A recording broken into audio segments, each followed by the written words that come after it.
Hey, house groups, happy Easter. Easter is my favorite season, my favorite holiday of the year. I just think it's the one that changes everything about who I am and where I'm going and where I believe the world could go. And I want to take a time out tonight and say thank you to so many of you who sacrificed your time and your effort and your passion and a whole lot more to make Sunday a reality. We had 3 services and over 650 people showed up. Over 200 kids heard the gospel message. We got multiple connection cards indicating that people made life-altering, eternity-altering decisions for Jesus, and I'm blown away by all of that.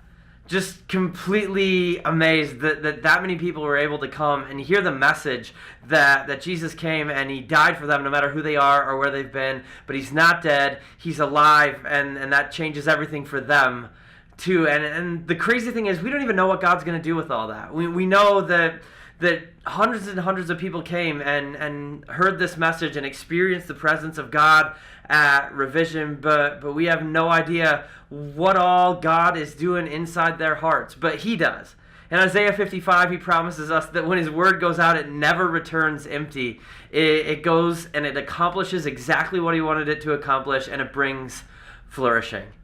And so I hope you guys are just as fired up as I am about this idea that God sent out his word to hundreds of people at Revision, and it's going to accomplish what he wants, and it's going to bring flourishing in their lives and in our city. And it's so cool. I'm profoundly grateful for all of you, for the way that this church has just refused to be a church that turned inward and got to be about ourselves and our preferences, and just the fact that we have so many people who are willing at the drop of a hat to be unleashed for outward focused causes and to keep their eyes focused on the lost and the broken and the hurting out there who are desperate for Jesus and embrace the chance that we have to show them love and point them towards God and create space where they can meet with him. Thank you for that. I love you guys. I love you so much more than you know and more than I can express. I'm just so deeply and profoundly and inexpressibly blessed to be part of this church.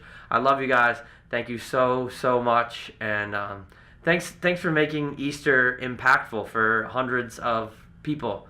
Easter's just so cool. It is the thing, I'm convinced, that sets Christianity apart from every other type of faith and every other belief system, even atheism, whatever belief system or lack thereof people have or claim to have. Christianity is different. It's not based on a philosophy. It's not based on an idea. It's not based on like some random revelation some dude got in a cave and wrote down, or some guy got from a weird naked Indian on gold plates, and sorry Mormons. But like for real, Christianity is based on a historical event. Something happened, and it's so cool that thing happened because the thing that happened was God stepped out of eternity into our story and gave his life for us and then conquered death so that we can live. And when I sit back and think about that, I'm kind of overwhelmed by it.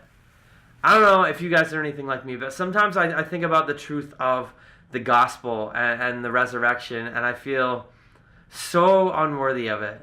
Like I look at my life and I look at my sin and I look at my failures and all the places I've messed up, and I just feel like there's no way that counts for me. And even in my moments where I believe that the love of God is big enough, I find myself wondering sometimes if God can still love me. Like God loves me. I believe, he came and he died for me and he rose again. I believe that he loves me, but I'm not so sure he can use me. Like I'm not out of his love. I believe he'll save me, but I think I'm out of his purpose. I'm not sure he can use me because I'm just too broken. I'm too messed up. I'm too far gone, and I hate that, and I hate that thought. But I think it's one of the greatest tools the enemy uses in our lives, in your life and in mine, is to tell you that he's going to start by telling you can't be loved, and if you refuse to believe that, he's going to tell you that you can't be used because you're defined and you're limited by your past. And even though we're shaped by our past, we certainly aren't defined or limited by it when we find our identity in Jesus. Believing that makes too much of ourselves. Like, yeah, okay, God could do that with messed up guys like Peter and David, who cheated on his wife and killed his best buddy, but not me. It's putting yourself on some sort of pedestal saying, like, I am too big for God to save. And it's putting God in a spot that's way too low for him, saying like, yeah, God could do that, but he can't do that. He can't handle the weight of my sin. And so I'm just profoundly grateful at Easter for the opportunity, the renewed opportunity to sit back and say, I am so small and the God of the universe is so big and I'm so unworthy, but he loved me enough to come and die, and he rose again so I can live, not just live eternally with him, but live into the purpose that he has for me on this planet.